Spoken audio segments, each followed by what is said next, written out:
虽然我现在还没有那个实力，但你相信，以后我一定会给你过上好日子的。你看，戒指我都……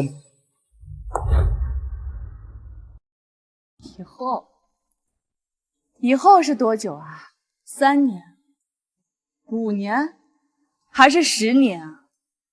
连最便宜的画廊都不愿意寄卖你的作品，你觉得你许诺我的好日子，我这辈子还能赶到吗？跟你说过，你很喜欢我收你的作品。我喜欢有什么用啊？你那些卖不上钱的东西都是垃圾，你凭什么要求我用宝贵的青春守着一屋子垃圾啊？我有希望成为摄影艺术家的。你能不能清醒一点？一个连日子都过不下去的人，谈什么梦想？你这个叫做痴心妄想。以后别再来纠缠我了，我们好聚好散。索源，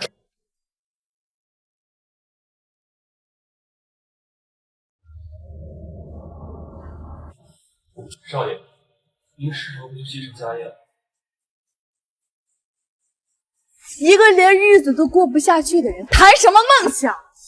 你那些卖不上钱的东西都是垃圾。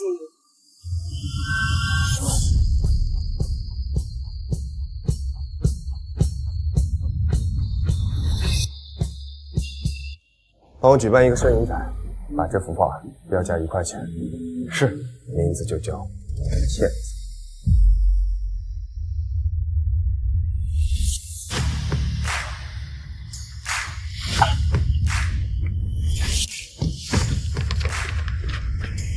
少爷好。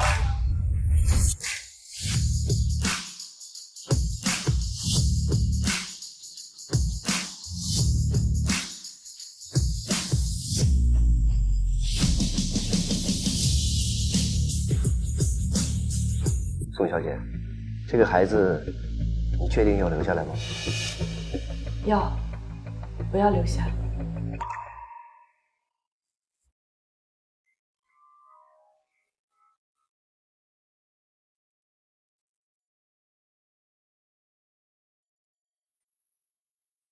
据悉，明达集团于昨日召开股东大会，任命继承人江卓云于为集团 CEO。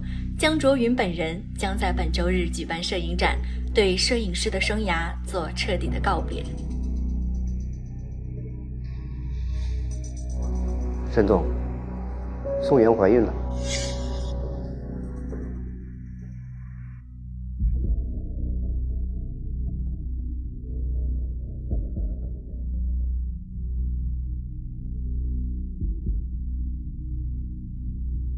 你好，小姐，有什么需要帮助吗？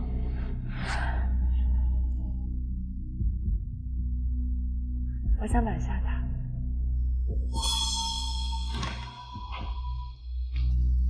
江总，展会那边来消息了，那幅骗子被一个神秘人用500万买下了。500万？我不是让你标价1块吗？的确是标价1块，但对方执意要给500万。马上去查，把知道买家所有的信息。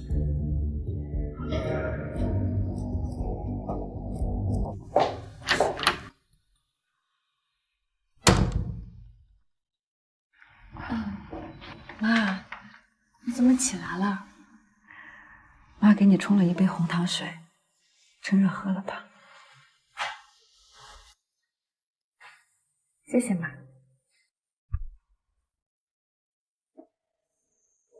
再喝一点。啊。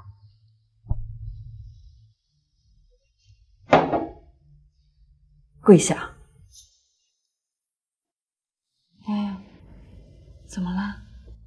我叫你跪下！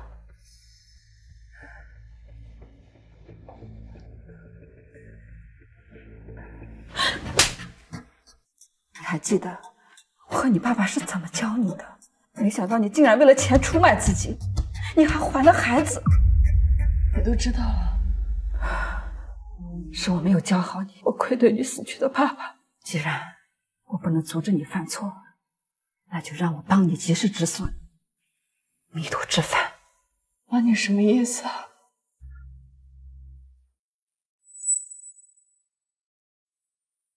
你在红糖水里加了什么吗？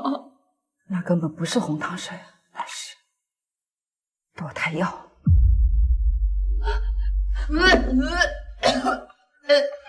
你要是吐了，我就再帮你准备一杯。妈，我求求你了，你让我把这个孩子留下吧，他是卓越留给我的唯一念想了吗？妈，你是不是糊涂啊？留下他，这辈子就毁了。哪个男人会要一个未婚先孕的女人？我不结婚了，我跟孩子，我们陪你一辈子。妈，你要听妈妈的话，把孩子打掉，把钱还了，我们重新开始。不要，妈，我不要，我求求你了，妈，不要，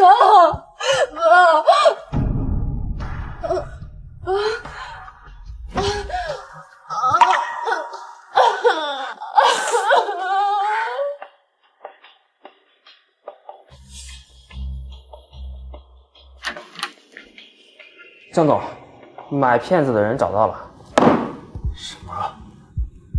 谁？叫宋元。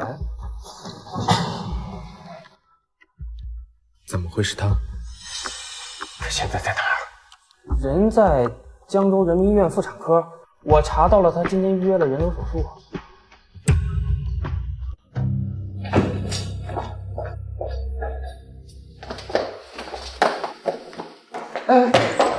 江总，我查到了买骗子那个人叫宋元。江总听完这个名字就冲出去了。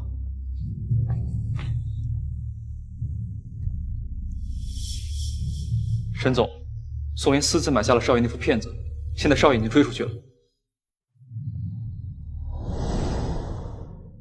医生，你能不能再帮我想想办法，把我保住他？你再帮我想想办法。你喝的堕胎药对胚胎的影响非常大，保不住了。那还会疼吗？不会。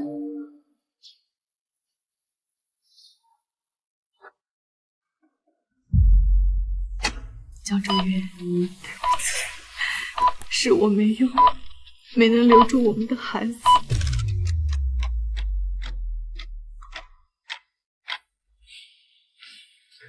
宋元，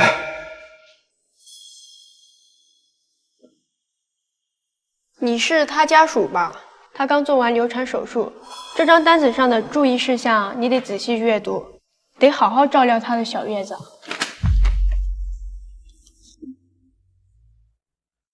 产手术，这孩子是我的，对吧？为什么要打掉他？因为江周云，如果我告诉你真相，只会让你更痛苦吧。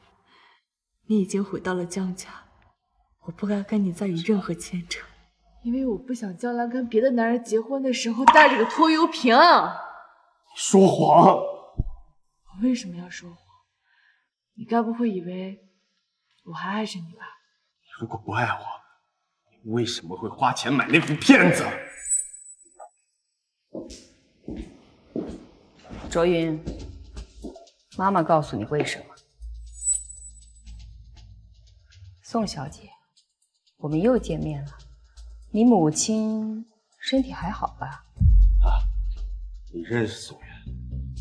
认识。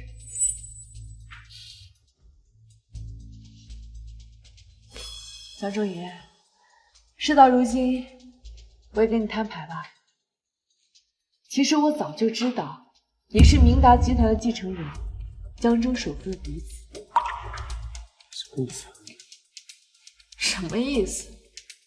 我自始至终就是个骗子。我从一开始就精心策划了跟你相遇、相知，并成功让你爱上我。但其实我早就受够了跟你在出租屋里过苦日子。但是我一想，你是江家独子哎，你迟早会回去继承家产的，我就忍了下来。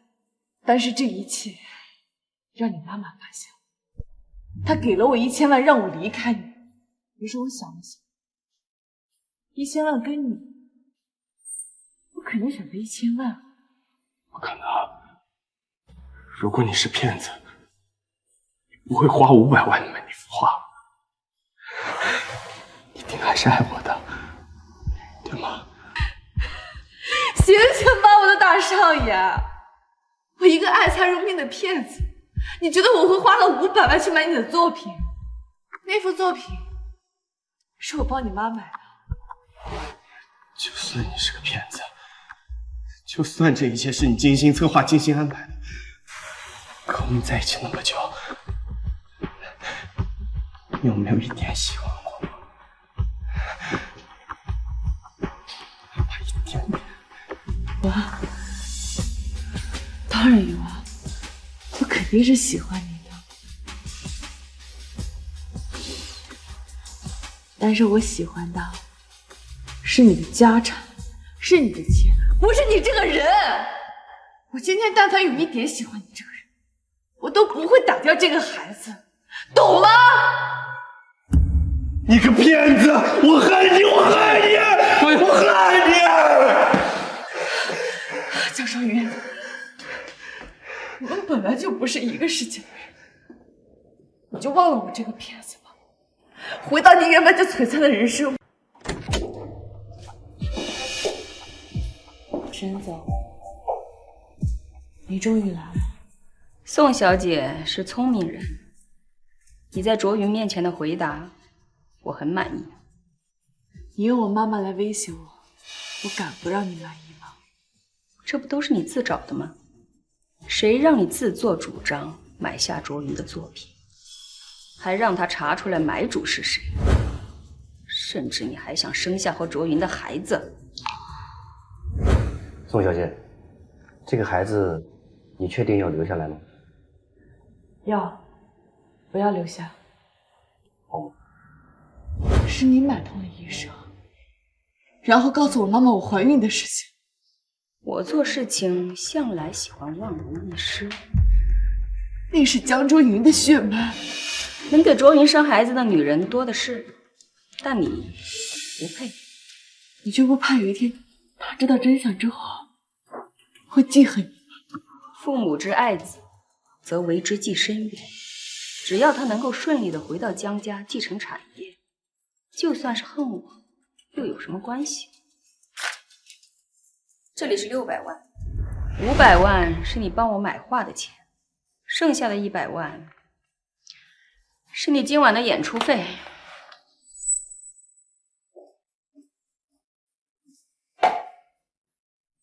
对了，那幅片子就留着给你做纪念吧。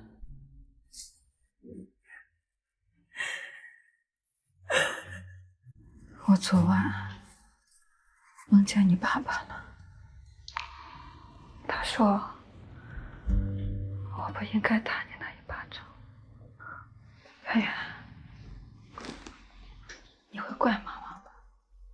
妈，是我做错了事情，不怪你。我就想以后好好陪着你。你去给妈妈打瓶热水。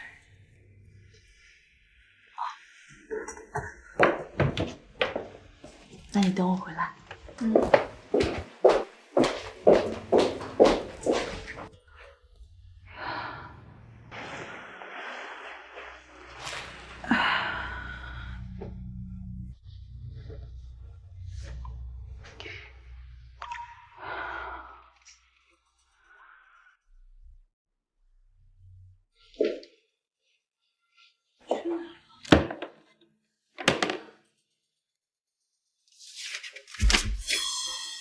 圆圆，妈妈知道你是因为我的病和欠周家的钱，才不得已去骗人，所以妈妈决心不再拖累你，早些去跟你父亲团聚。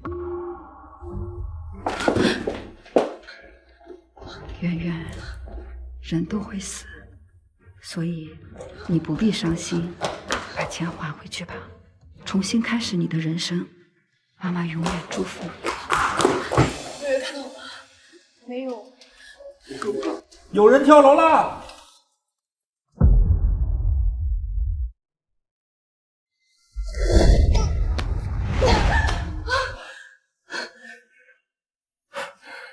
开个价吧。当初你为了区区1000万，想尽办法勾引我，想必现在也能开个价，自己卖给我。区区1000万，果然是有钱人家的事儿。那既然如此，我要5000万，不过分吧？倒也不是不可以。那我就要看看，到底值不值这个5000万。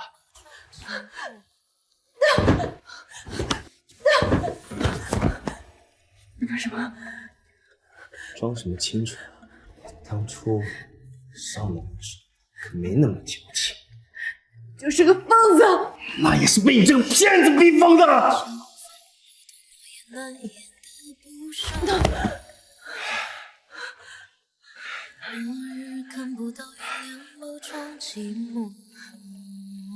把它签了。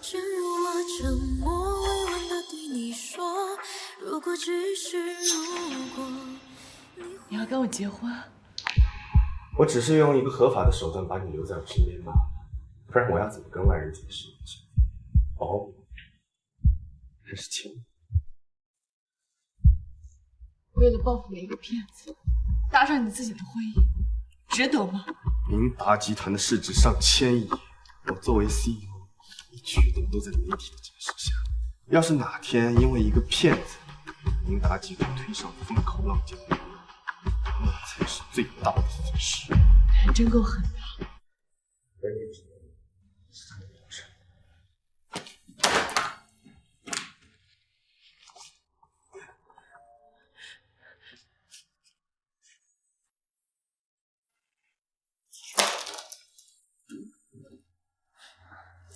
从今天开始，就给我待在这个房子里，没我的允许，哪里都不许去。所以，我是你养的金丝雀吗？江总，少往自己脸上贴金，点螺丝一条。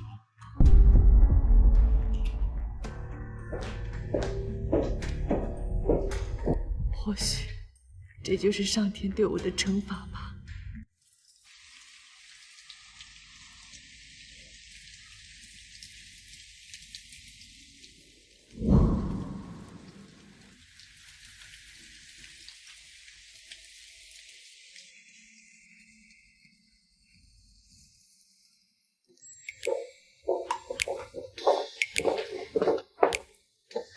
江先生，找身衣服，把他身上这身破烂换了。是，您这边请。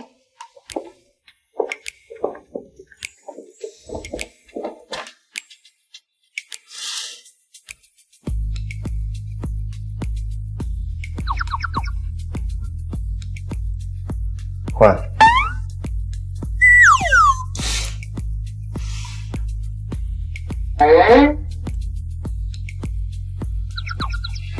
再换。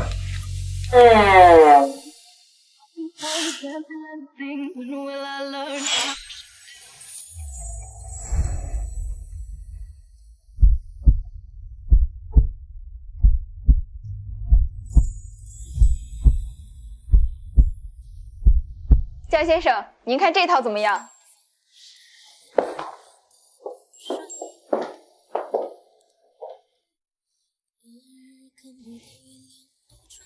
多美的一张脸，怪不得以前我会被你的神魂颠倒。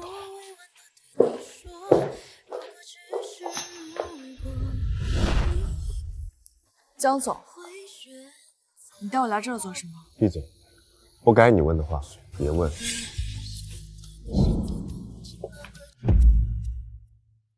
沈总生日快乐！咱们以后公司常常合作，好吗？谢谢周少，代为您父亲好。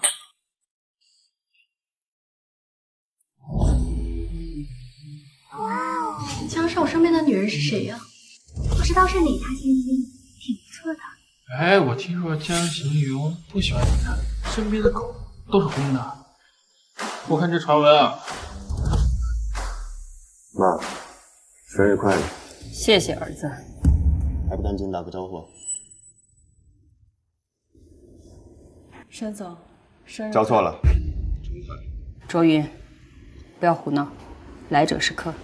宋小姐，抱歉，今天是私人宴会，你出现不大方便，不如我叫司机把。有什么不方便的？你跟我来一趟。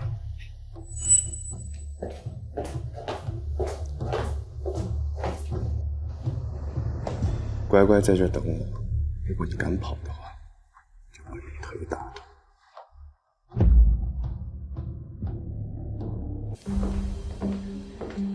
江少刚才叫他闭嘴，看来也没把他放在心上哈。的确，正牌女友怎么可以这么粗鲁的对待呢？我听说啊，家里给江少安排了相亲，我看这个女人啊，恐怕不知道是从哪个会所里面找出来的女模来气他妈的。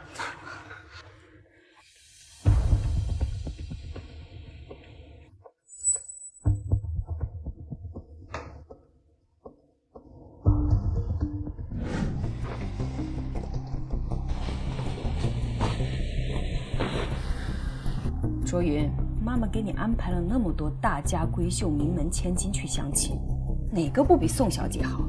您既要我快速结婚，又要指定人选，未免太贪心了吧？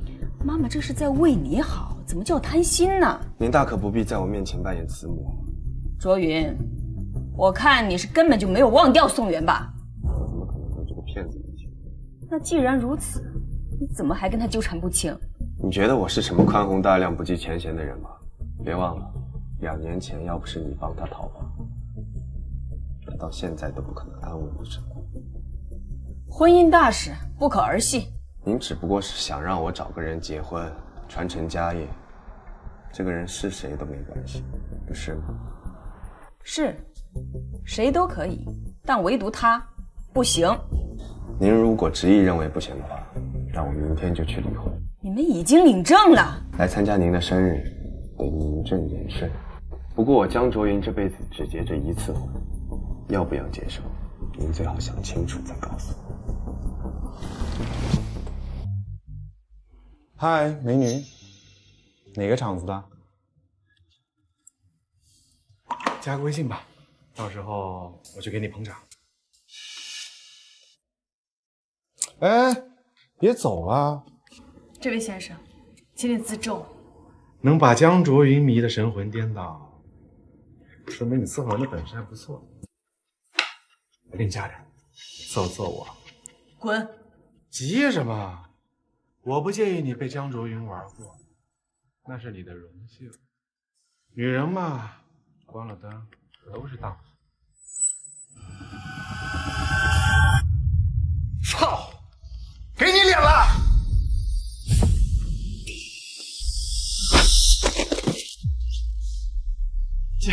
江少，在我家动我身体，是这个贱人，他勾引我。看来是我误会周少了。是的，他勾引我的，是吧？我就说吧，这个女的看起来就是个不安分的货。江少这才走几分钟啊，这就勾搭上了？也不一定。周元什么货色，你们又不知道。是他说的这样吗？不是。那你说说，是什么样？他侮辱我。他怎么侮辱的你？他说不介意我被你玩过，那是我的荣幸。女人嘛，再坚持，关了灯一样是荡妇。不是这个样子，不是这个样子的。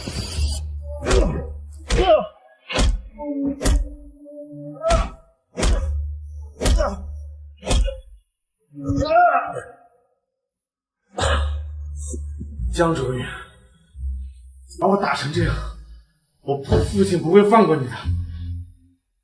打电话给周董，让他来我这里。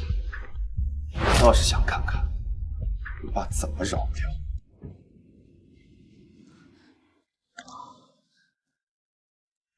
胆子这么小，都出汗了。给太太倒杯冰水，她有点受惊了。是。你是我太太，就不会让人气愤。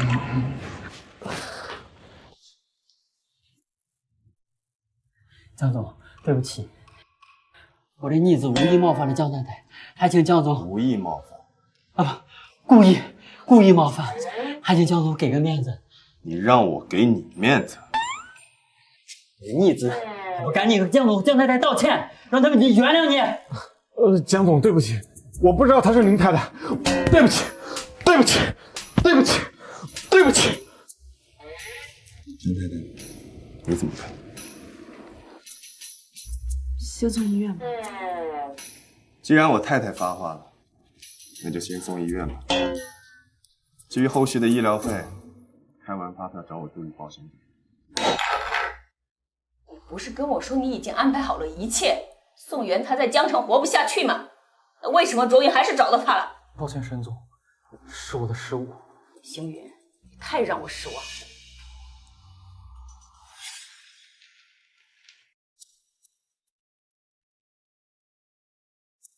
甩脸色给谁看？没人看戏，江总不装了是吗？这就生气了，受不了了吗？你在宴会上给足我体面跟尊严，我有什么资格生气啊？我既然娶了你，对外你就是我江卓云的老婆，江家的少奶，在外我会给足所有面子。但是，一回到家，你就是我花钱买来的佣人。我有自知之明，你不需要提醒我。你早有这窝里横的态度，今天就不至于我出手收拾残局。那个蠢蛋当众羞辱你，你就是在打我的脸，打狗也要看出来。过来。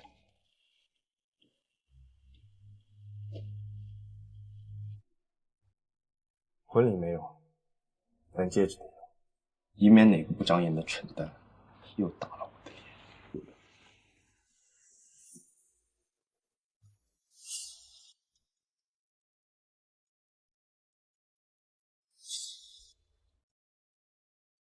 这个戒指，你在痴心妄想什么？当初那枚戒指是我变卖了我爸的遗物给你买的，包含了我所有的心，也是他对你的祝福。你觉得你这个骗子配戴那枚戒指？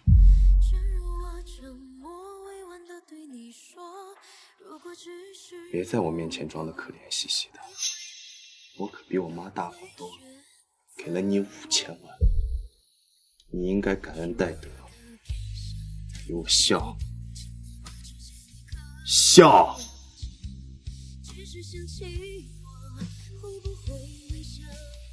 别笑，比哭还难看。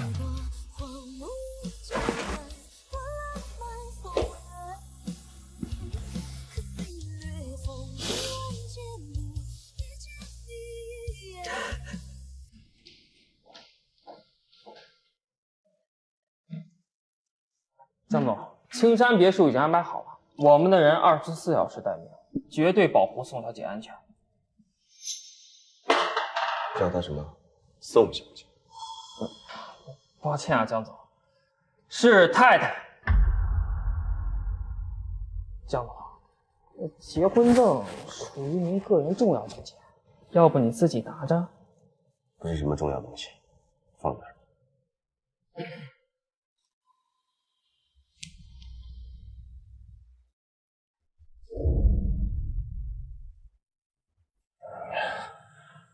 宋远，这辈子不会饶了你。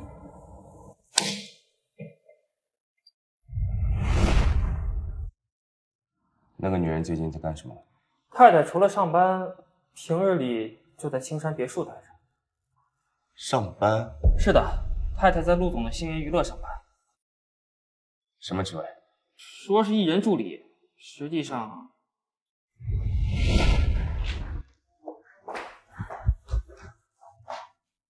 宋元，安西老师的剧本打印好没有？哦，你没事干就在那摸鱼，去楼下买10杯咖啡回来。好。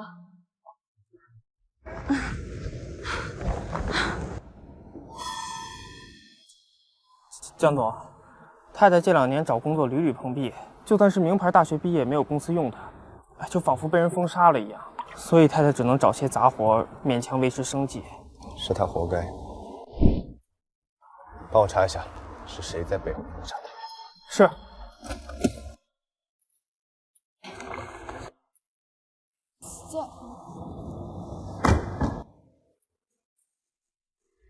他怎么可能搭理我呢？那天晚上，他在江家承认我的身份，不过是为了和他母亲置气罢了。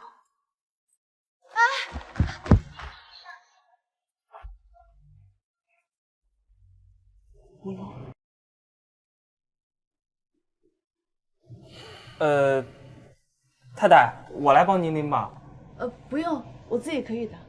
您一个人拎这么多太重了，还是我来吧。你倒是殷勤，可惜某些人不领情啊。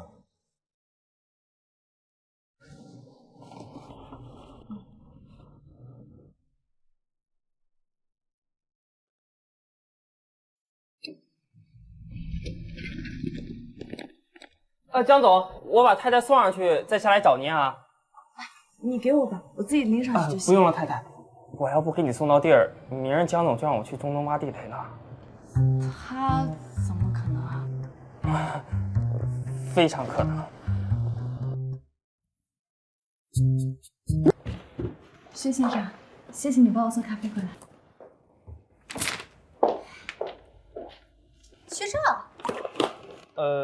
安心小姐，你怎么在这里？哦，我陪江总过来拜访一下陆总。江主任也来了。他让你送咖啡来探班？哦，不是，咖啡是是宋小姐买的，我只是帮忙拎上来。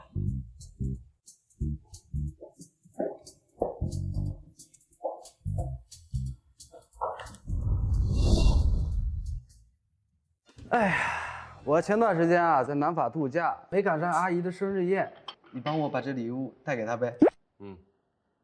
你今天怎么有空来我这里啊？来给你送钱。哼，我猜呀，你是知道安西今天在这里拍摄。脑子是个好东西，但你没有。人身攻击啊，姓江的，别以为你有钱你就可以骂我。我给你投2个亿，但我要33.4%的股权。你当我傻呀？33.4%的股权所有，拥有一票否决权。我听说前段时间你离婚，我来给你送钱，你应该感恩戴德，喜极而泣。那我是不是还得跪下来喊你一声金主爹呀？大可不必，主要是不想有你这么个儿子。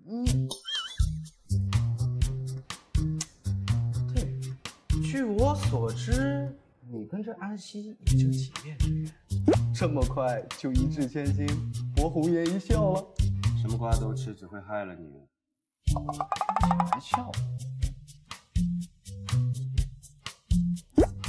干嘛这么看着我呀？参观拍摄？狗东西，还说不是？安老师，由他吧。宋源，你是怎么认识薛昭的？我跟薛先生不熟的。不熟？那他会帮你拎咖啡？你知道他是谁吗？就管让他帮你的忙。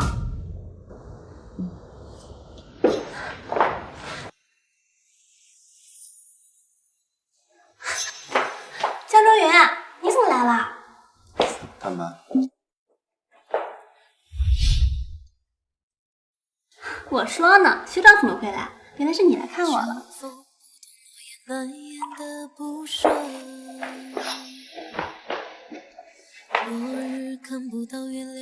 你出去吧，这里没有什么让你帮忙。哎，那个谁，麻烦帮我带一下门。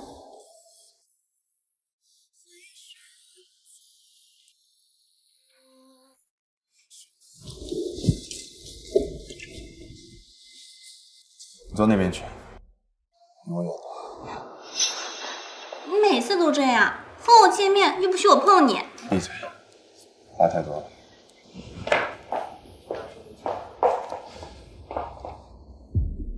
江卓云刚给咱们投了2个亿，你们说他是为了捧安熙吗？这些年江卓云一个绯闻都没有，只有安熙被记者拍到和江卓云在法餐厅约会，2小时了。你们说他们关着门在里面干什么？你说孤男寡女共处一室能干点什么？听说江卓云是有老婆的，前段时间在江家的晚宴上，有好多人见过这位传闻中的江太太。有老婆，跟外面的女人还没断干净，说明这老婆就是个摆设，约等于无。你说是吧，宋渊？啊，不是的。你脸色怎么那么差？身体不舒服吗？我有点闷，我先出去透透气。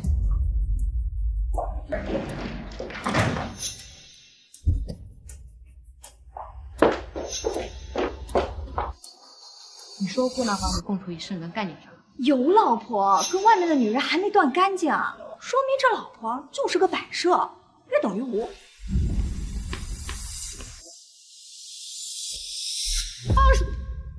如果你想让别人知道的话，还可以大点声。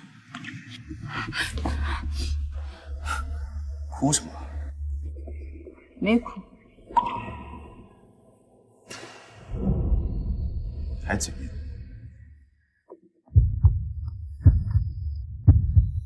放开！是气我跟安熙？我就是你花钱买回去的摆设，我有什么资格干涉你的私生活？江总，倒是挺有自知之明的。别说一个安熙了，就算你身边有周喜、刘喜，不管什么喜，我都不会生气的。倒是想问问你，当初我妈给了你1000万，这1000万这么快就挥霍完了，以至于现在给人端茶倒水，好给你送咖啡。跟你有什么关系啊，江总？当然有关系，区1000万，跟我这棵摇钱树比，后悔当初甩了我。当然后悔啊，后悔当初怎么没要1个亿啊，就要了1000万，也太少了吧？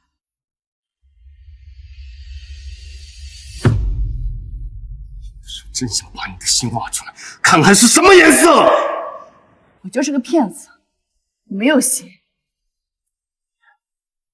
滚！听到吗？叫你滚，听不懂吗？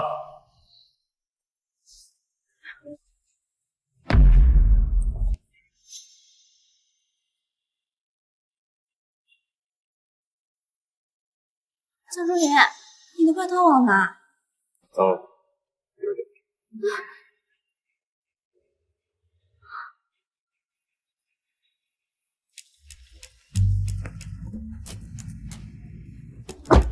回公司。江总，有句话我不知道当讲不当讲，那你就不要讲。哦，讲。江总，我觉得您可以跟夫人好好谈一谈。您为了她都给陆总那公司花了2个亿了。你哪只眼睛看到我是为她花的钱？我江卓云的女人在外面给别人打工，传出去我不要面子。江总英明。安老师，今天辛苦你了。不辛苦，都是我应该做的。既然不辛苦，那还得麻烦你帮忙品牌方的项链送回剧组，交给服装老师保管。现在吗？是啊，他们剧组夜戏等着用呢，麻烦你跑一趟喽。好，应该做的。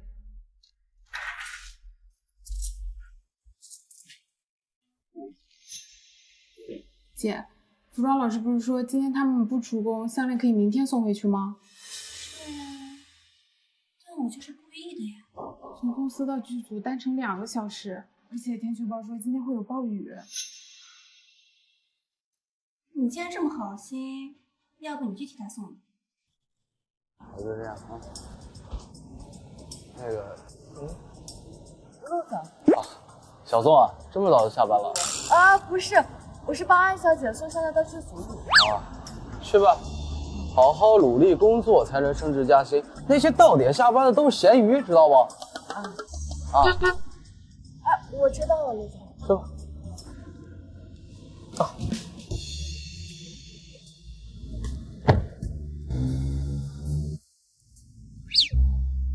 学长，你怎么这宋元这么殷勤？你是不是觉得人家漂亮，想追求人家？陆总，我不敢的。你就说人家漂不漂亮？陆总啊，我劝你，这话可千万别在江总面前说。为什么？为了您能长命百岁。哎，你找谁啊？今天不是有剧组开工吗？他们有夜袭，过来还东西。大暴雨停水停电，全剧组今天休息，不开工。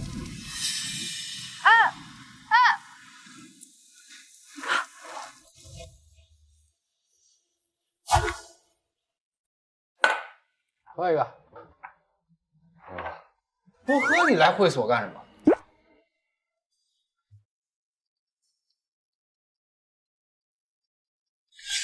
区1000万，跟我这棵摇钱树比，后悔当初闪了。当然后悔啊，后悔当初怎么没要1个亿啊，就要了1000万，这也太少了吧！有的时候真想把你的心挖出来，看看是什么颜色。你就是个骗子，没有心。谁给你打电话？怎么不接啊？跟你没关系。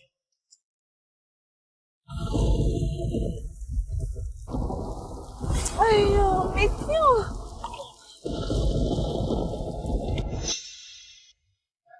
江总，封杀夫人的人查到了。江总，我虽然没有查到封杀夫人的人具体是谁，不过有证据显示，下命令的人是董事长身边的江特助。江行云，这张照片，你还有印象吗？这是什么时候的？这是我调查江特助的时候无意中发现的。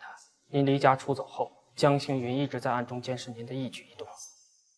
还查到了什么？宋家大火当天，江特助的车曾出现在宋家附近。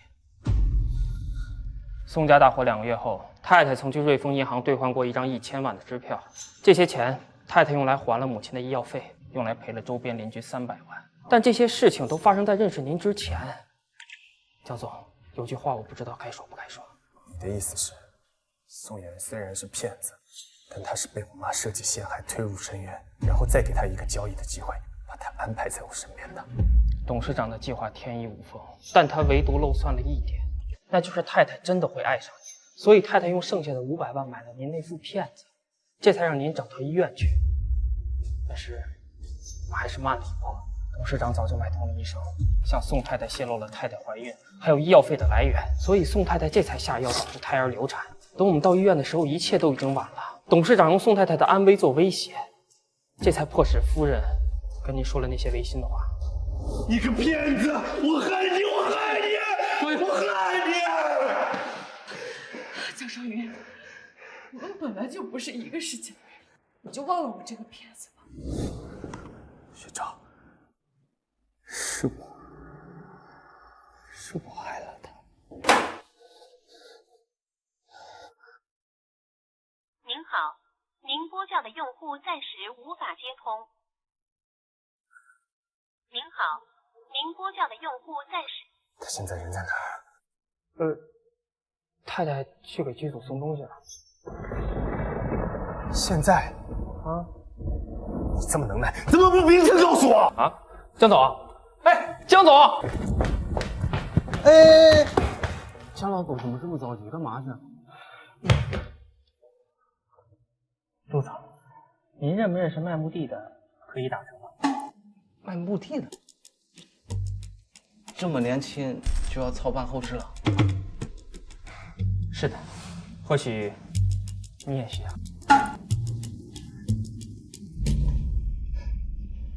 江总，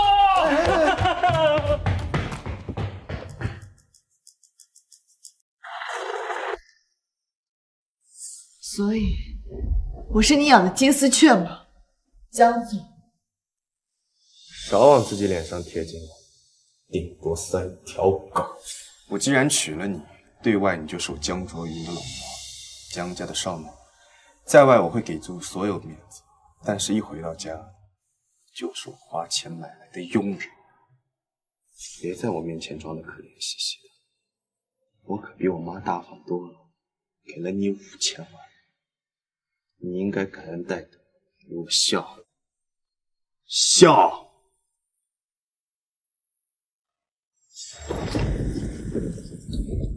您好，您拨叫的用户暂时无法接通。张周云，你什么时候来接我回家？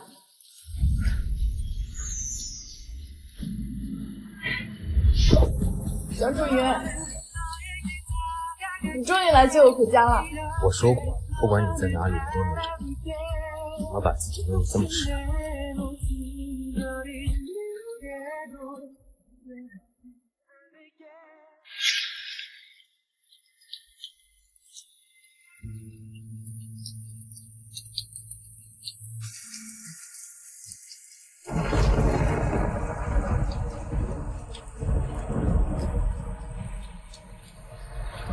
江周云，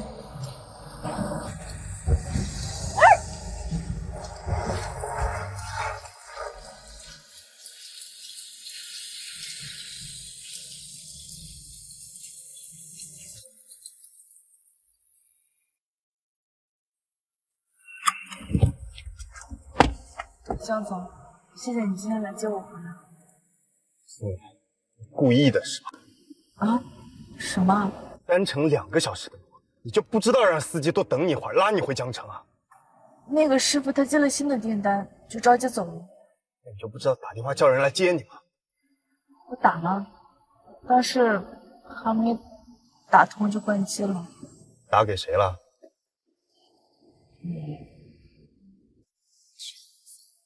对不起啊，我不应该打扰你。我知道你很忙，但是我那一刻我就只想到你了。我想到之前下雨我不带伞，你都能找到我在哪。你别生气啊，我知道我不应该没有分寸擅自联系你，但是你放心，以后绝对不会再有这种情况发生了。万一再有这种情况，要是再有这种情况，我就找别人帮忙，绝对不会打扰你的。那你说说，你找谁？找谁都行，但你放心，绝对不会再找你的。喂，江总，不惜一切代价查清楚当年宋家火灾的经过，确切组织。是江总。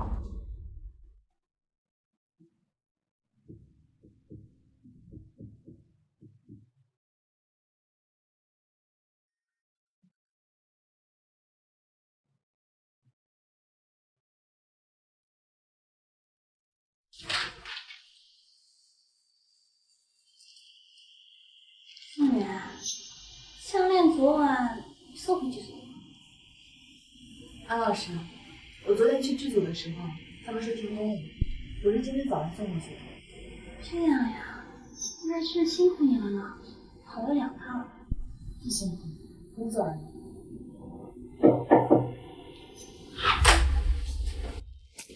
安小姐，江总让我接您过去。他又想我了吗？你从都自己。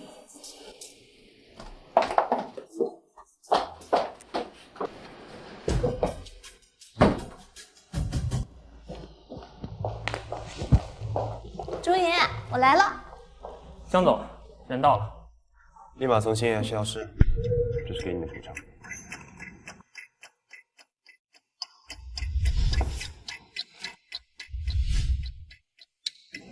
为什么？向周云，我做错了什么？别在我面前装，我有我名在。峰哥，周云，放开！你放开我！我要去问江云，他为什么不要我？安小姐，江总从来没有要过，又何谈来的不要脸？你和江总见面不过2、3次，有什么资格质问他到底看上谁？他如果不喜欢我，为什么要对我好，还跟我一起去吃饭？你说的是你设计和江总在法餐厅偶遇，安排狗仔偷拍曝光那次，是吗？江云，知道是我故意安排的。你既然用江总炒绯闻当垫脚石，就应该心存感激，而不是得寸进尺，欺负江总在乎的人。江卓云在意的人，宋元是宋元，宋元是江云的新欢，对不对？安小姐，给你个忠告：聪明人从来不过问他不该过问的事情。他既然一直看不上我，为什么愿意陪我去法餐厅吃饭？又为什么愿意容忍我利用他炒绯闻？江总，江总，你受伤了，我去给你买创可贴。我有创可贴。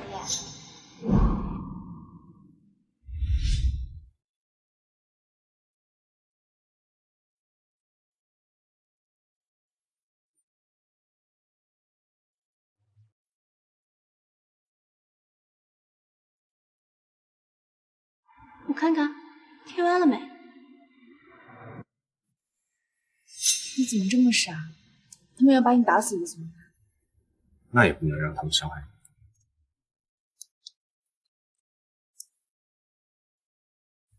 别动，我帮你贴完了吗？好像有点凉。不必了。哎，江总，不能这么喝。你知道吗？就是在那天晚上，他给我带创可贴的时候，我对他动心了。江总，您喝多了。女人的心为什么这么硬，这么冷啊？江总，我扶您回去休息吧。不喝了，走喽。你亵渎了江总对创可贴的美好回忆，江总让我转告你，你怎么弄出来的误会，就怎么解决的。他不希望别人误会他与你有救。此外，3天内离开江州，永远消失在江总面前。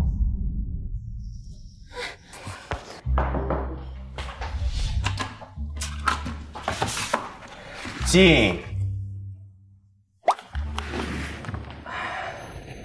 江总，事情都办好了。你去找安西的时候，他什么反应？夫人没什么反应。什么叫没什么反应？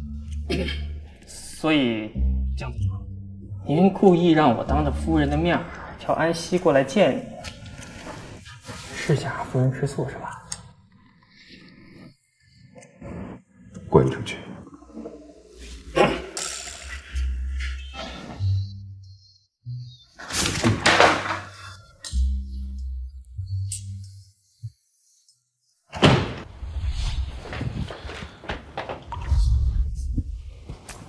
去哪儿了？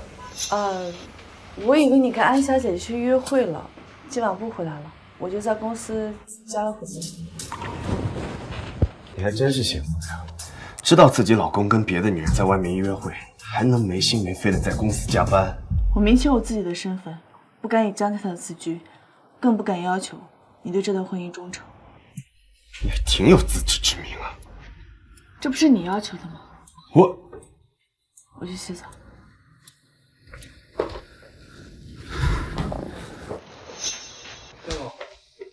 通知陆岩，在合约里加一条，员工加班不许超过晚上8点。8场大点公司，屁事挨不上。江总，您说的员工是指所有员工，还是单指太太一个人？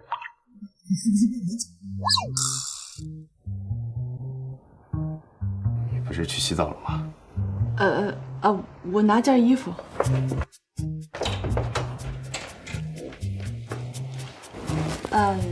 其实我也不是经常加班的。你以为我是在为你打电话吗？没错，确实是因为你打的电话。你刚才不是说清楚自己的身份？怎么，连下班回家都要我等你？是不是我还得等你回家把家务做了？对不起，是我考虑不周了，我以后早点回来。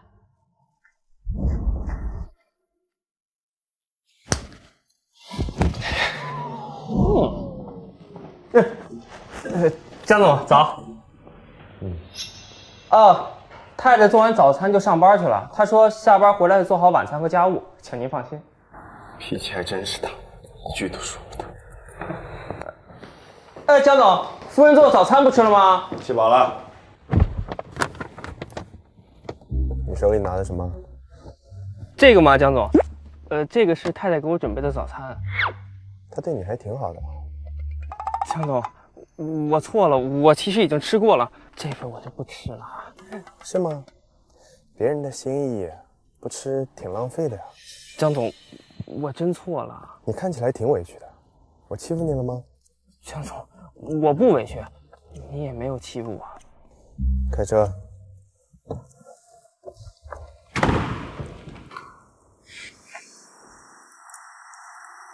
我宣布一件事，我和陆总解约了，从现在开始，我不再是星爷的艺人。该不会是跟江总分手吧？难不成要做江太太了？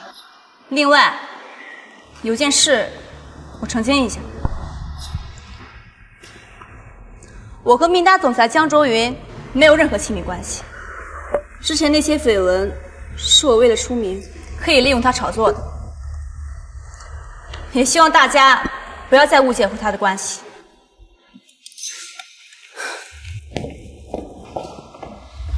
你还真是结婚呀！知道自己老公跟别的女人在外面约会，还能没心没肺的在公司加班。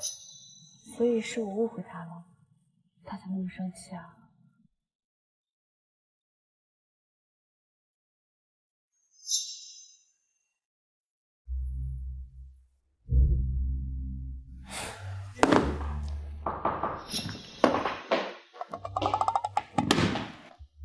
江总，夫人问你晚上想吃点什么，他好提前安排。他给你发消息了？是啊，你看。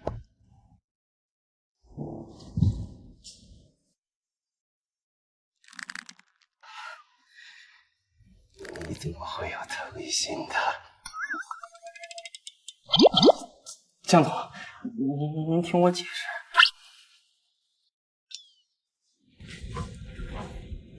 你回来了，吃饭吧。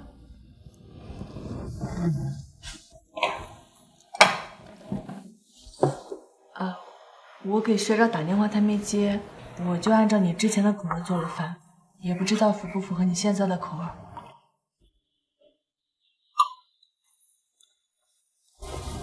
江中云，我之前误会你跟安熙的关系，对不起啊。既然我们结婚了，婚外情这种事情就不会在我们的婚姻里出现。你不说我们之间的婚姻只是一场交易吗？过去发生的事，我忘不掉，也不想忘。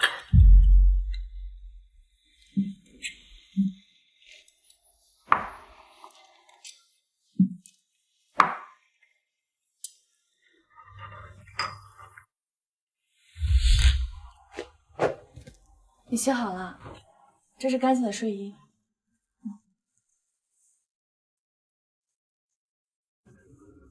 戒指呢？哦，我怕弄丢了，太贵重了，我就放起来了。是怕弄丢，还是怕带着让别人知道你已婚的身份？我怕弄丢了。戒指放哪儿了？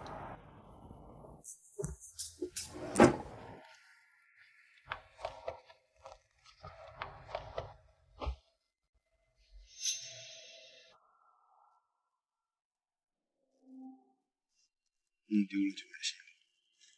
你老公有的是钱。手机。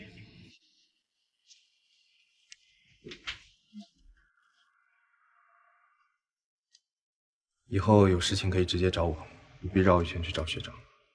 我是怕麻烦你，所以才找的学长。我有的是时间。是错觉吗？为什么我觉得江周云和之前不太一样了？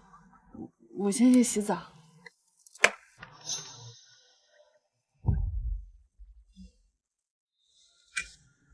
躲什么？我没躲啊。那我怎么觉得你有点心虚？你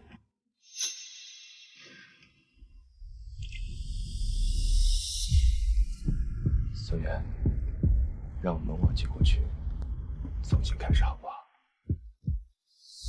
好。江中云，早餐。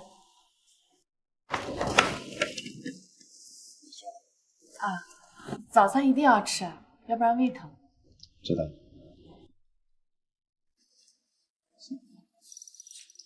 还行吧。江总，我们该去公司了。薛特助，吃早餐了吗？没吃的话，我给你拿一份。不用了，太太，我吃过了。谢谢太太。想吃你可以拿着。我不太想吃，江总。那就不吃。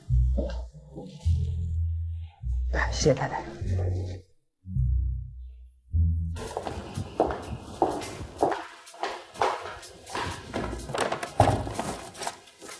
江总，早会是半小时以后，您有时间先吃早餐。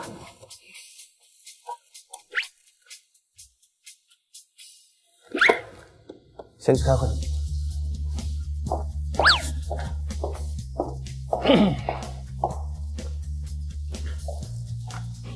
回头跟开发商核实一下。家老狗这么快就开完会了？陆总，您吃的这个早餐不能是江总桌上那个吧？是啊，学长，这三明治你买的，太好吃了。谁允许你动我东西？不就是一个早餐嘛，吃了就吃了呗。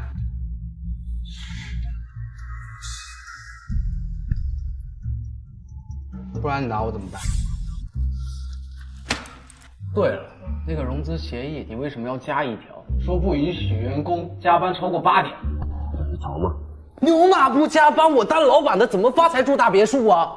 我是资本家，不是慈善家。哎，态度，你看，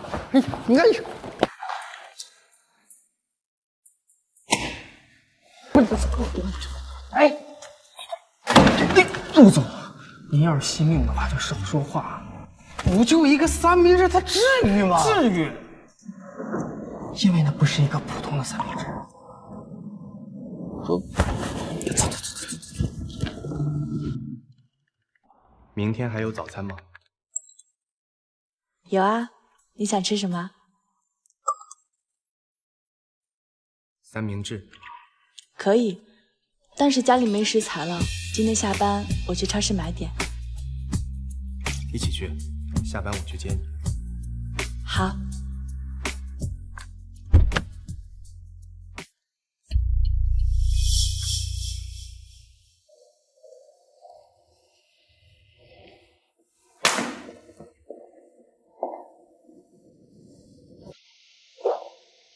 您怎么来了？妈妈需要你一个解释。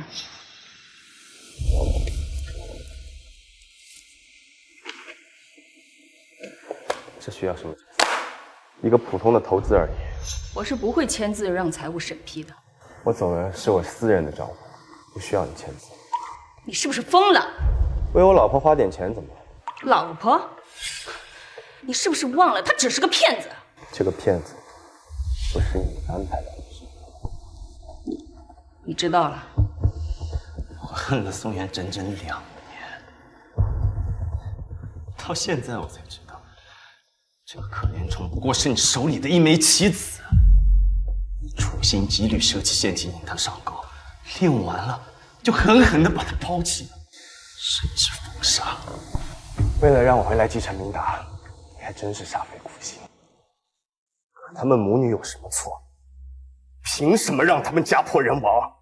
左李，妈妈做这一切都是为了明达。不需要，你从来都没有问过我想要的是什么，只会一味的替我安排。以前对爸爸也是这样的，根本就不懂得尊重。你不要跟我评判，是他不负责任，不要你，不要我们这个家。我从来都没有对不起他。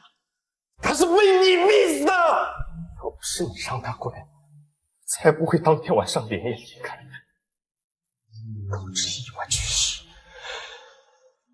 卓云，关于爸爸的死，妈妈无话可说，但是妈妈还是要告诉你，你和宋元注定有缘无分，情深缘浅，不如趁早断了，长痛不如短痛。轮不到你管。是吗？既然你都已经查到了3年前的真相，那不妨再继续查查宋清辉。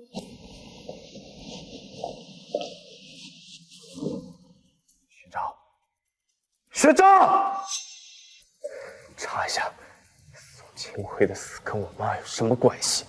是，江总。董事长，其实您现在大可不必逼少爷和宋小姐分开。少爷这2年将公司管理得很好，可以。你是不知道，这些小门小户出身的女人，为了嫁进豪门，能低贱到什么地步？只要我还有一颗气在，我就绝对不会承认她是我江家的儿媳。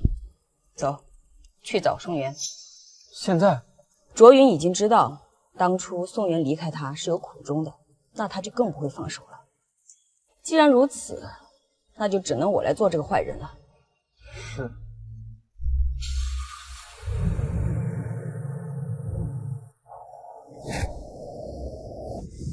江卓云，我下班了，你什么时候过来接我？宋小姐，沈总想跟您聊聊。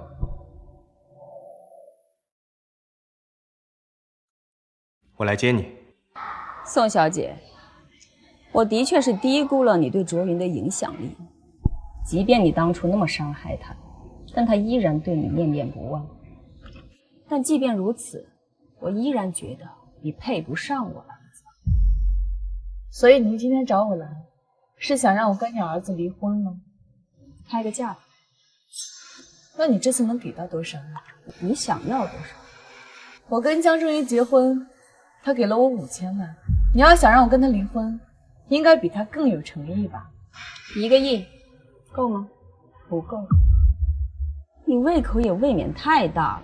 江卓云如今是明达集团的总裁，跟他离婚，我能分走多少财产，你应该比我更清楚吧？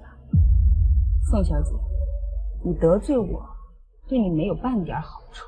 如今我什么都没有，你威胁不到我。如果你是真的爱卓云的话，那你就应该把江太太这个位置让出来。这个位置应该属于一个跟她门当户对的大家闺秀，而不是你这么一个对她事业毫无帮助的孤女。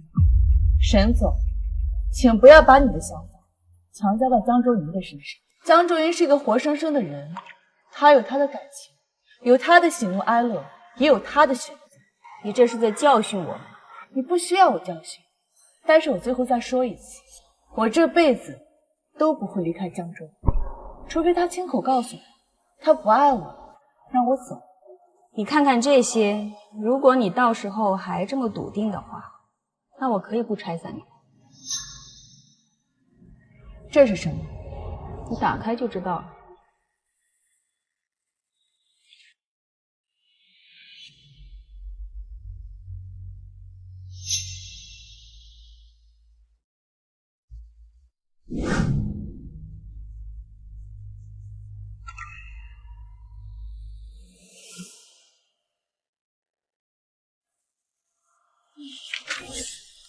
沈总，人找到了。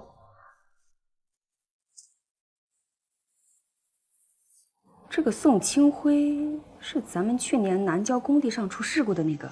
他老婆一直不肯罢休，想挖出证据，证明宋清辉的死并不是意外。穷人嘛，是这样的，就会想着多闹一闹，想多拿点赔偿。我听说宋太太因为宋清辉的死受了刺激，精神不太好。宋小姐是家里的支柱，没想到她竟然是宋清辉的女儿。星月，你说这算不算孽缘？沈总，要不咱还是换个人吧？不，就是她，我确定她会是卓云喜欢的女孩子。但恐怕宋元不会同意咱们的要求。星云，你知道怎么样让一个人竭尽全力地抓住救命稻草？首先，你得让他跌入泥潭，别无选择。您的意思是？你跟了我这么多年，应该知道该怎么做了。申总，昨晚宋家大火，宋家和邻居周家都被烧了，周家要求宋家赔偿300万。你做得很好，等宋元彻底走投无路了，再带他来见我。明白。我爸的事故，还有我们家的火灾，自始至终这一切都是你的精心策划。你有什么证据吗？你知不知道你们这是在犯罪啊？你爸的死，那是工地钢筋掉落导致的意外，而那个承包商也只是我们明达旗下的一个子公司而已。至于你家的火灾，那不是你母亲发病忘了关燃气而导致的吗？这跟我有什么关系？宋小姐，诽谤可是要负法律责任的。为什么？为什么要这样对我？为什么？什么？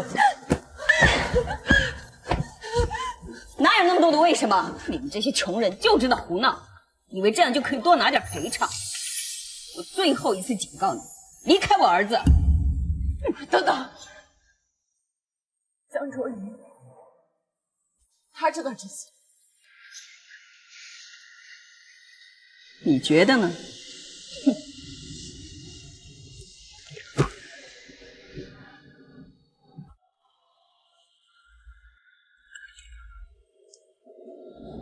我在你公司楼下了，你在哪儿？你爸的死是个意外，多给5万，已经是我仁至义尽了。吃你爸的人血馒头，你们母女不怕遭报应吗？你没事吧？要不要送你去医院？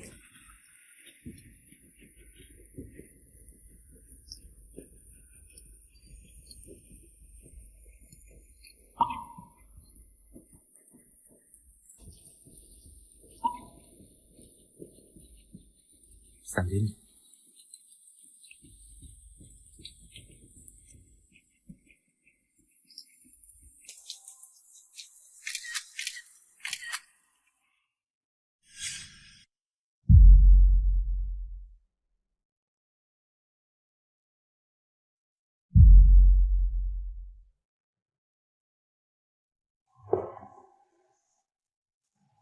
发生什么事了？为什么给你打电话也不接，信息也不回？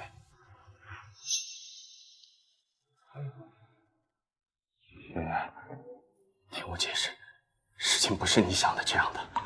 你什么都知道，对吗？回答我。知道。从什么时候开始知道？刚刚知道。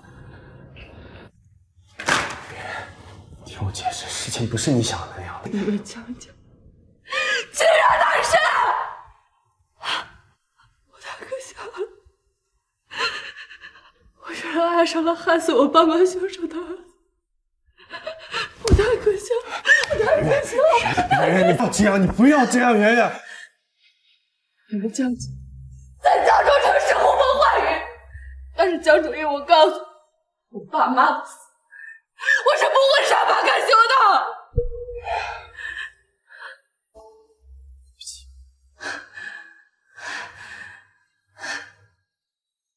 离婚协议书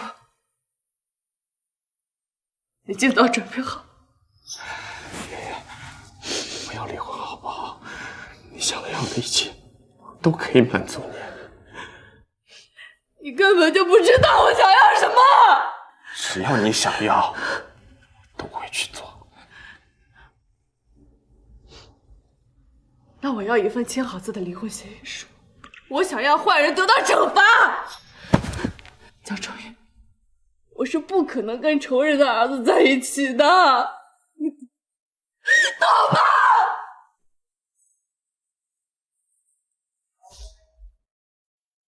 你继续租这房子就最好了，里头那些东西我就不叫人来收拾丢了。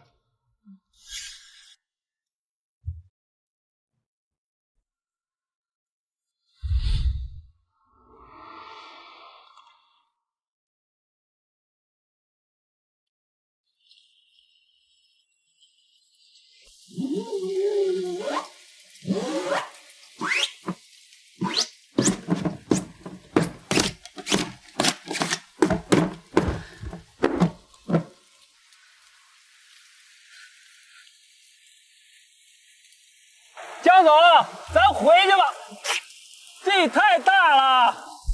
学长，他又不要我。江总，我觉得太太还是爱你的，她肯定不能跟你离婚的。对他什么都知道，真的不爱我。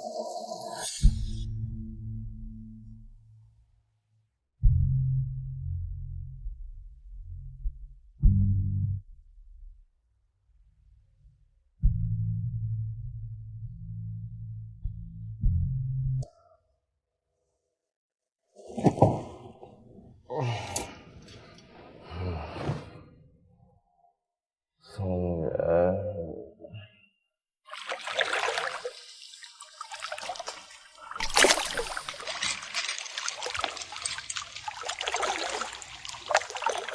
江总，您让我查的那件……江总，您发烧了，我带您去医院。打电话给他，就说我又不吃药，又不去医院。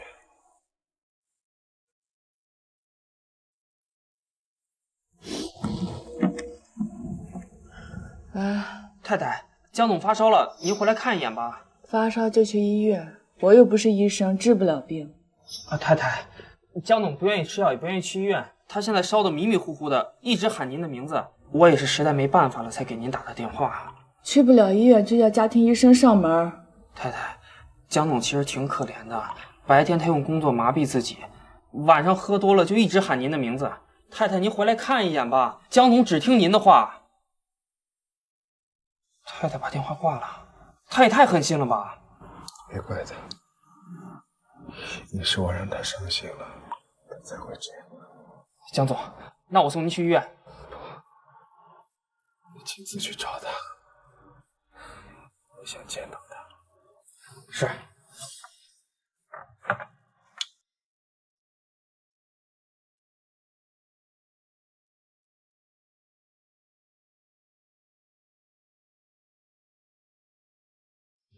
圆圆，你发烧了，我先给你降温。我们能不能不离婚？圆圆，我爱你，你能不能不要再抛弃我了？等你病好了，我们再谈吧。就算你不爱我，也请留在我身边。到底该怎么选？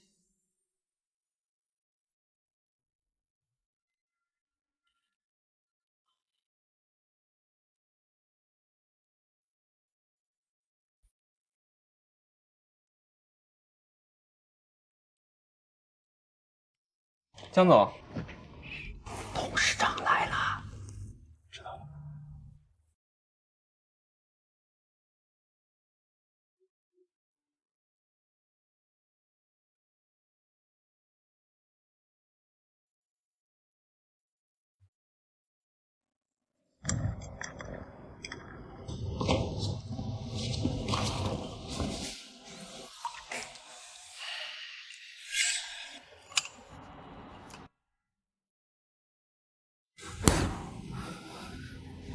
卓云，我听薛照说你生病了，烧退了没有？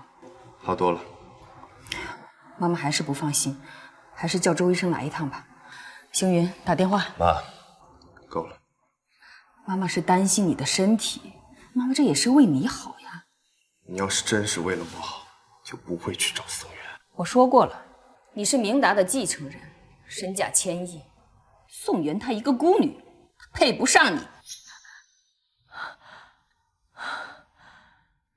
是谁让她成为孤女的？她原本也有父有母，有一个幸福的家庭。看来宋庆辉的事情你已经查清楚了。卓云，宋元爸爸的事情真的是一场意外，妈妈也很遗憾。你敢说跟你一点关系都没有吗？你是在审问你妈妈吗？可以这么认为。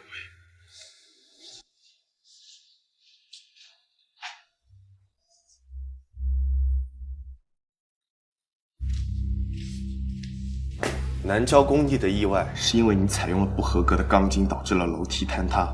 掉落的钢筋害死了宋庆辉，对吗？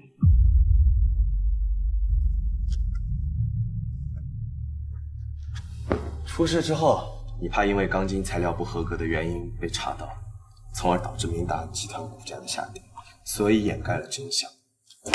你从哪儿拿的这些东西？要想人不知，除非己莫为。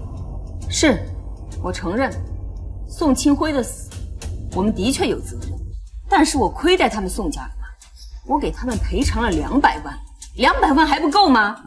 像他们这种下等的人，连200万都没见过，他还有什么不满意的？到现在为止，都不知道自己错在哪儿吗？我有什么错？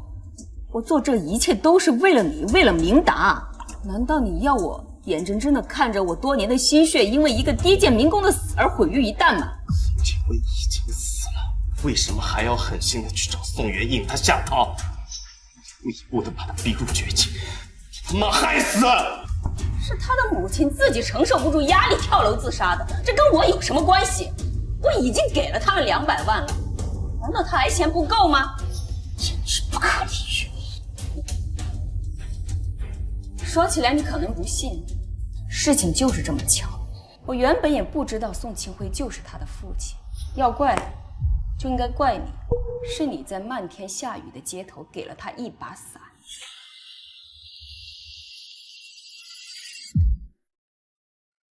邢云当时拍照片给我看了，我一看我就知道，宋元就是你喜欢的那种女孩子，你们俩注定是一场孽缘，你们没有相守一生的缘分，所以妈妈这么做是替天行道。凭什么操控我的人生，操控我的感情？因为你是我唯一的儿子，是明达的继承人，你生来就在金字塔的顶端，为什么要像一些平凡的人一样碌碌无为的过一生？我不允许！就像你不允许当初爸爸想做一个摄影师一样，对吗？你可以这么理解，简直不可理喻。我不可理喻，那你呢？你难道要为了一个女人把你亲妈送进监狱吗？是你欠她的。好，很好，就算是你把我送进监狱，宋元他会原谅你吗？我不仅害死了他爸爸，我还间接害死了他妈妈，我甚至连他肚子里你们的孩子也是我谋杀的。我封杀他，我让他在江城连份像样的工作都找不到，像条狗一样的东躲西藏了2年。就算是你大义灭亲，要去讨好宋元，可是他会原谅你吗？要是他选择跟你在一起的话，该怎么向他9泉之下的父母去交代？他居然跟他仇人的儿子在一起，往后你们在一起的每一天，他醒来睁开眼睛看到你这张脸，你觉得他是痛苦多一点，还是幸福多一点？不管怎么样，都是我们的错，是我们欠宋元，欠宋家一个公道。你同人想要公道，本就是做梦。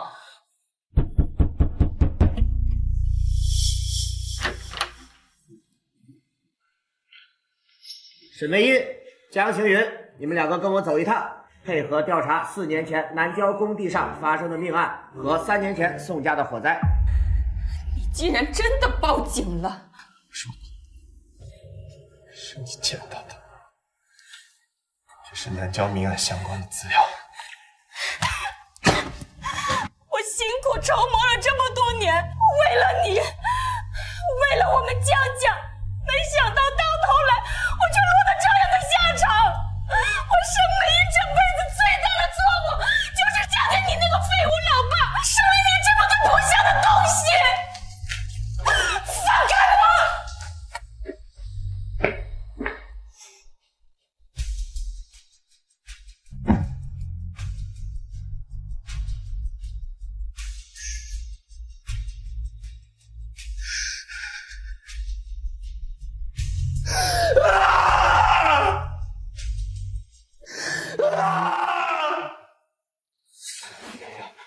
不要离婚好不好？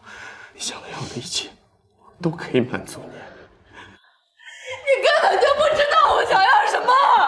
只要你想要，都会去做。说好，答应你的，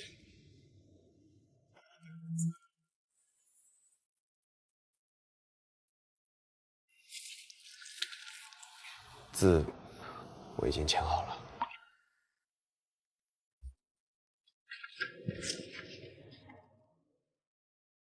江周云，我不要你的钱。为什么？我想要的东西你已经给我了，你母亲会受到应有的惩罚，这对我来说就够了。离婚协议，你等改好之后再找我吧。圆圆，离婚协议改好之后，我们直接在民政局签吧。好，江周云。苏月，再见。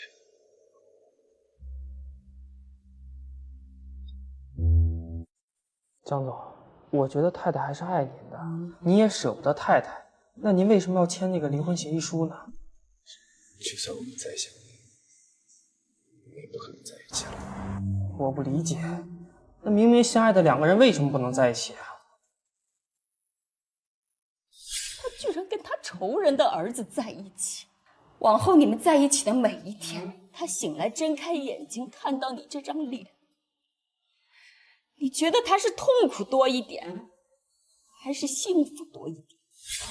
我跟他在一起，只会给他带来痛苦。我不应该自私的把他留在我身边。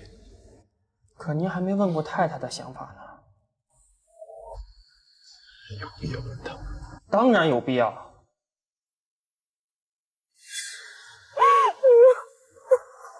姑娘，你这是遇到啥事了？哭得这么厉害？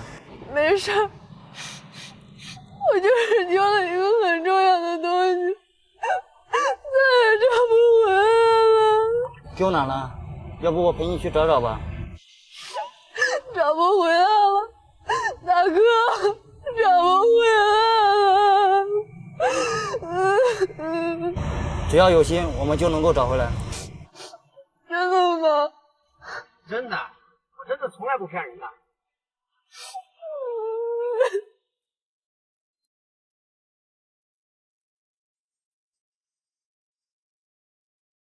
请问是宋媛吗？我是。您好，宋小姐，我是沈梅英女士的辩护律师，沈女士想见您一面，请问您方便吗？方便。那明天下午3点，我们在江州看守所门口碰面。你要见我，是有什么事吗？知道我为什么讨厌你吗？我不知道。沈家和江家是世交，我和卓云的爸爸从小青梅竹马长大，恋爱和结婚都自然而然。卓云长得很像他爸爸，用丰神俊逸4个字来形容，一点儿也不夸张。婚后我们也过了几年幸福的生活，但直到卓云5岁那年，他突然跟我提出了离婚。你现在跟我说你对我没有爱情，要去寻找什么梦想？江明达，你疯了吗？我知道我现在跟你说这些你很难接受，但没关系，你不懂我，我也不会怪你。我不懂你，那外面有人懂你是吧？是。江明达，你混蛋！你能不能不要这么冲动？父母希望我继承公司，所以即便从小我就喜欢拍照，我也必须要放弃，然后按照他们的想法去学习金融，继承家业。我曾经以为这都是对的，因为我所拥有的生活是很多人劳碌一辈子都到达不了的罗马。但是媚爷，人到中年，我突然觉得这一切特别的没意思。所以你出轨了？1年前，我重拾了摄影，在一次采风的时候，我认识了庆怡。到底哪一点比不上他？你要为了他抛弃我们这个家，抛弃我们母子？你没有比不上他，但是他懂我。你从根本就觉得我一点摄影的天赋都没有，甚至觉得我拍的非常烂，宁愿从外面请来摄影师到家里来，也不愿意让我试试。但是庆怡，她懂我每一个镜头背后的想法。OK， 这都不是重点，重点是我想要过的生活不是现在这样子的，你明白吗？我不明白，我就不明白了，你为什么放着好好的生活不过，你要去做什么艺术家梦？江明达，你不是在追求梦想，你是痴心妄想。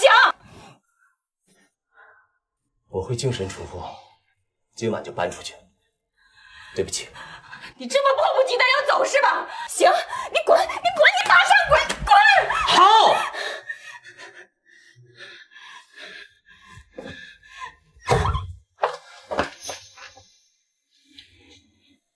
雨月，以后爸爸不在家，你一定要好好听妈妈的话。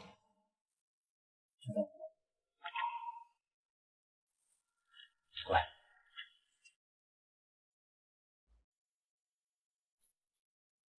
那天晚上，他要去找那个女人，可是万万没想到，却在半路出了车祸。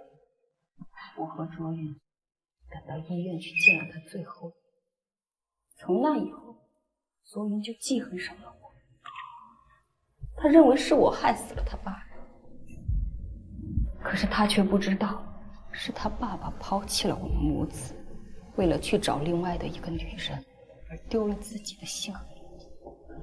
而我却只能选择告诉身边所有的人，他是因为生意上的事情跟我发生了争执，随后外出发生了意外。听起来我跟同样被丈夫抛弃的斯里特克兰德太太很像，对吧？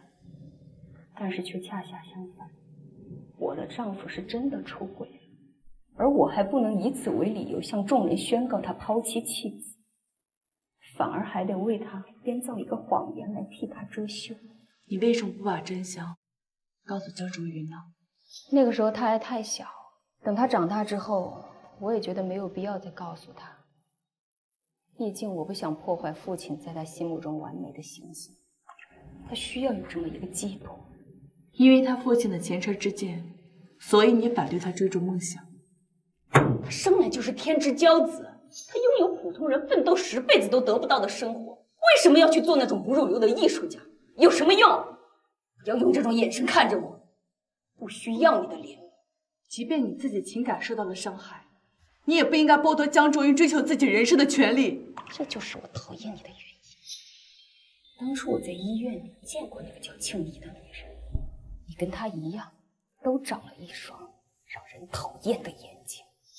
这双眼睛里面充满了倔强和怜悯，而且你们还用同样的眼神看着我，说了同样的话。你之所以愤怒，是因为我说的话触中你的痛点，对吗？闭嘴！你懂什么？你之所以提起这些往事，是想为你害死我父母找借口开脱，还是为你控制江卓云的人生找理由？在你的故事里，你的确是个受害者，我很同情你，但这些不能成为你犯罪的借口。我不需要你的同情，我就是想告诉你，像你这种出身卑微的女人，这一辈子就只配跟那些凡夫俗子草草一生，你配不上我的儿子。就算是我坐牢，我也绝对不会同意你们在一起。你说了不就算了？难道你忘了，是我害死了你的父母？你难道要不念孝道，跟你仇人的儿子在一起？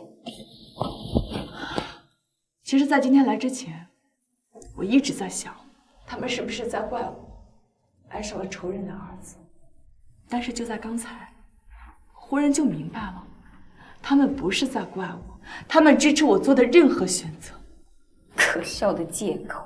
可笑的人是你。我们宋家虽然不富裕，但是从小不管我做什么，他们都支持我，他们爱我如生命啊，又怎么会怪我爱上江卓云呢？我的父母从来都不会因为我的虚荣和需求，以爱之名强加到我的身上，所以我觉得江卓云好可怜啊。如果最后连我都不要他了，那他就更可怜。我之前是觉得我跟他不是一个世界的人，他那么璀璨的人生不应该存在我这种平凡的人。但是后来我想明白了，我跟你，包括任何人都没有权利替他去选择他应该过什么样的人生，去爱什么样的人。所以这一次我要让你失望了，不管你做什么说什么，我都不会放弃他，我都会陪在他的身边，爱你他，支持他，直到死亡将我们分开。其实每个人的人生都有裂痕，就是因为这些不完美，所以我们每个人的人生都是独一无二的。或许你可以考虑把事实告诉他，他有知道真相的权利，也有承担痛苦的勇气。你应该放过他，也应该放过你自己。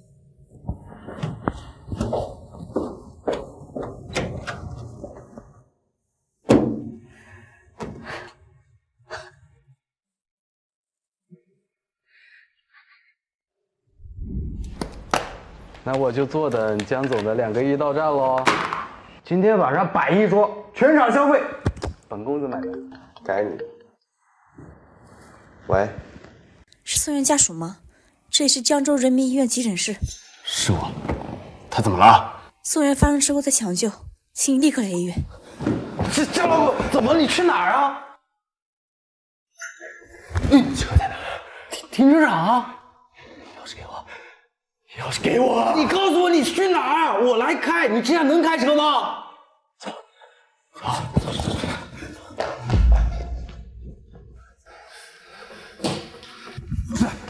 不是，帮我查一下宋元在哪儿。宋元，前面。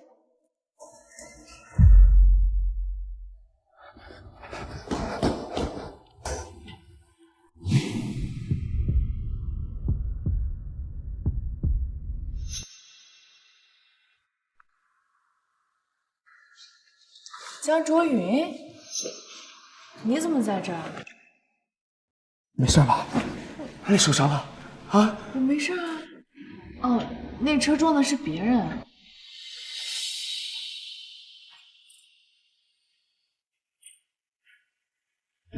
事就好，事就好。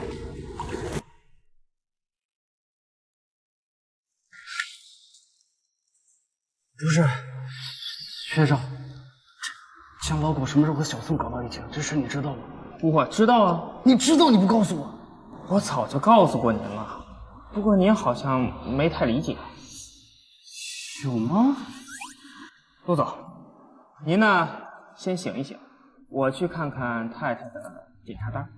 不是，你叫宋元什么？太太？对啊。我操！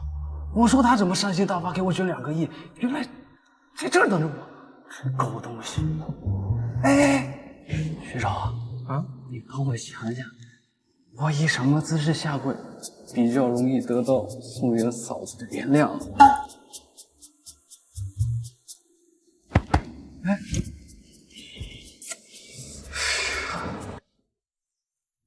当时在路上有人拉了我一把，我就擦破了脸皮了，没事的。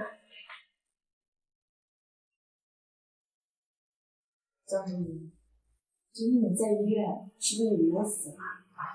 不许你胡说八道！如果我真的死了，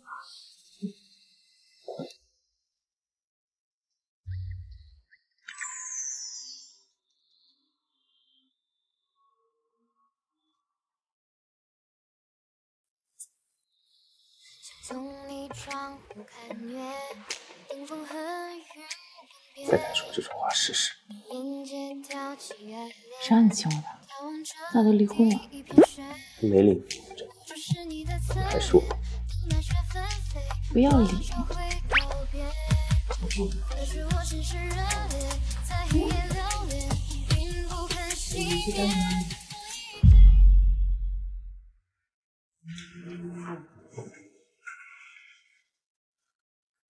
你都不问问我跟你妈说了什么吗？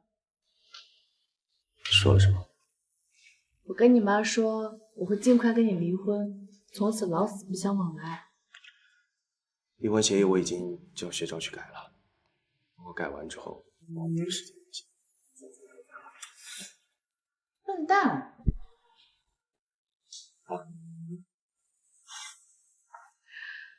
我说啊，我刚才都是骗你的，不是那么跟你妈说的。那你怎么和她说的？我跟她说呢，我以后都会好好陪着你，陪你从天光乍破一直走到暮雪白头。每个人的人生都有自己的方向，他们向东，向西，向南，向北，而我向南，从我见到你的第一眼，我就知道，你是天赐的救赎，是迟来的礼物。我们以后永远在一起，